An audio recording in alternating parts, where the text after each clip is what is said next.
How is it when you are doing your shake tests or teaming before you rise as a shaman? I actually ended up doing 2 shake tests, one with my Sifu today and one with my Sifu's mentor. So I actually flew to Florida to do my first shake test, and then I drove to Minnesota because I live in the Midwest. So I'm actually located in Missouri, and so the distance is kind of far, but when you're ready and you know that you're ready and you're ready to get answers about your journey, you'll find the way. I believe the first shake test is always the most interesting one, at least for me, just because you don't know what to expect, you don't know how to feel, you don't know what's going to happen, and you don't know what you're going to see. And so I feel like the first one is always very interesting. And I went to talk to a couple of different shaman sisters to get advice, to kind of understand, the expectations and how to prepare for the shake test. And of course, talking to the shaman prior about what you need to bring and what they expect from you as well. And so I did have a few advice and guidance from other shamans before I went to my first shake test. So with my first shake test, I actually had a quantum healing session first, and I had a huge migraine from that day. And so I actually ended up taking a nap at her house for a little bit, which, she was super nice and she made me feel really comfortable. So we all ended up taking a nap. And later that evening, it was already like 7 or 8, and I'm like, okay, like, we need to do this shake test so I can go home, because I've been here all day since the morning. Because again, I was doing the quantum healing session with my Sifu at the time, or she was my mentor at the time too. But yeah, I'm like, I'm sorry, but we gotta do the shake test because it's getting dark. So she went ahead and proceeded to light up her altar, and her assistant was there. And so I put on the veil, and I was like, okay, I'm not going to force anything, but I am going to follow the advice of other shamans, which is to stay light. Be light, don't be heavy, don't force anything. Just clear your mind and relax. Okay, the most important thing is to relax and just go with the flow. Okay, do not restrict yourself.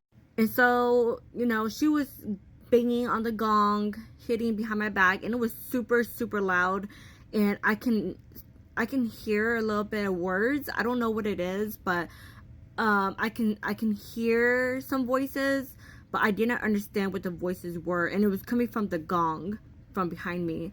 And what was interesting was that her assistant had to get the buffalo horn or horns and kind of poke my legs and my hands, because I was not moving.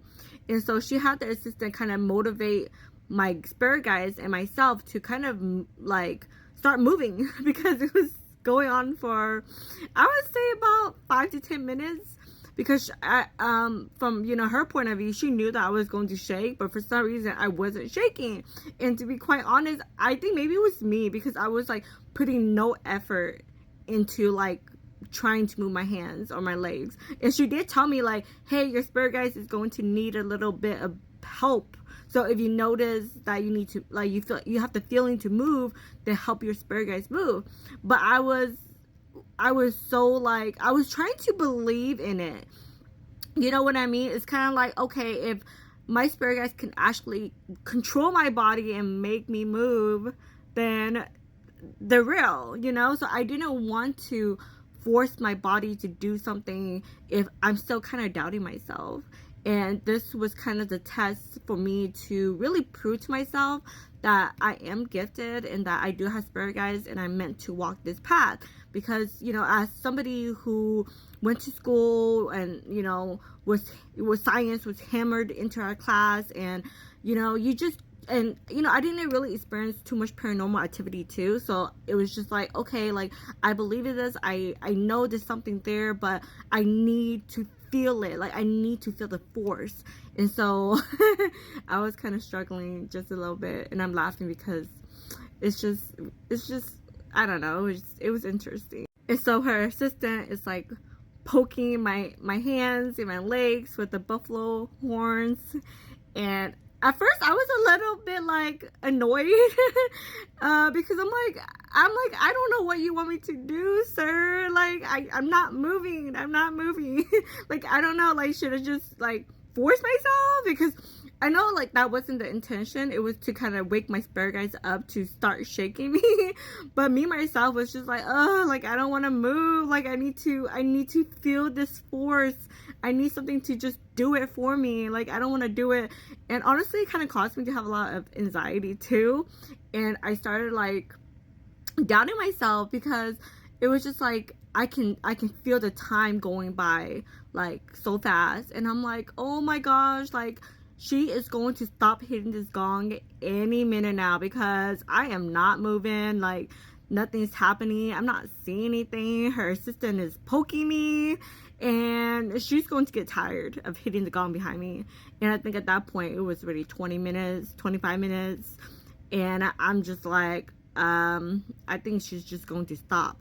And I just kind of lost all hope. And I just kind of agreed or decided that, you know, this wasn't my journey. Maybe she wasn't meant to be my Sifu or something. I don't know.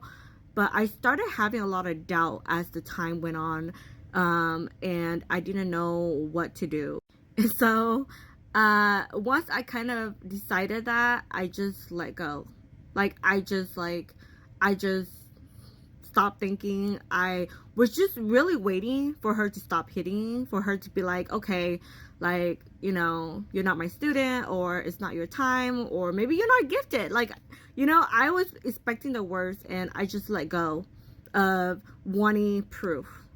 And this is the kicker. So once I let go of the idea that I'm gifted and I need proof and do I really have spirit guides, like once I just gave up on the idea, that's when my legs started shaking by itself. It started shaking, and then I'm like, okay, like something is happening here, and this is not me doing it, because like, you know, if I wanted to do it, I would have done it a long time ago. You know what I mean?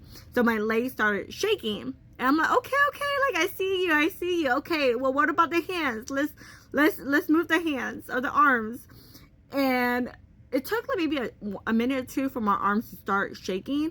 But once my arms started moving with my legs, it's like, bam, I started moving so fast. And quite honestly, it feels like I was riding a horse.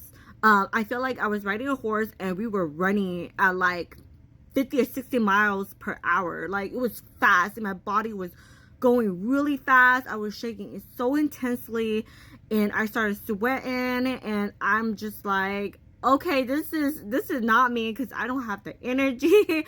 I do not have the stamina to do all this by myself. And I was just moving.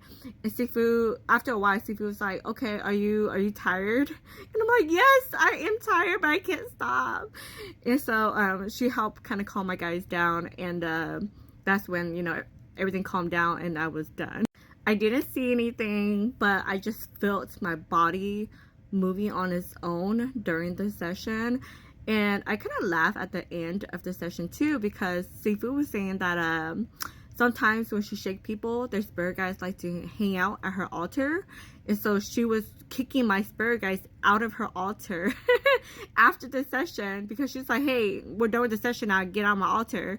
And I started giggling and laughing so hard, because it was kind of like my spirit guides came to me and they were like laughing because they didn't want to leave her altar because they were so comfortable there. And so I actually suddenly had this connection with my spirit guides, and like I feel like a sense of completion, and it was really interesting. But the connection was really strong, like right after I did that first shake test. I don't have time to talk about the second shake test, but I can talk about that in a separate video. But yeah, that was my first shake test experience.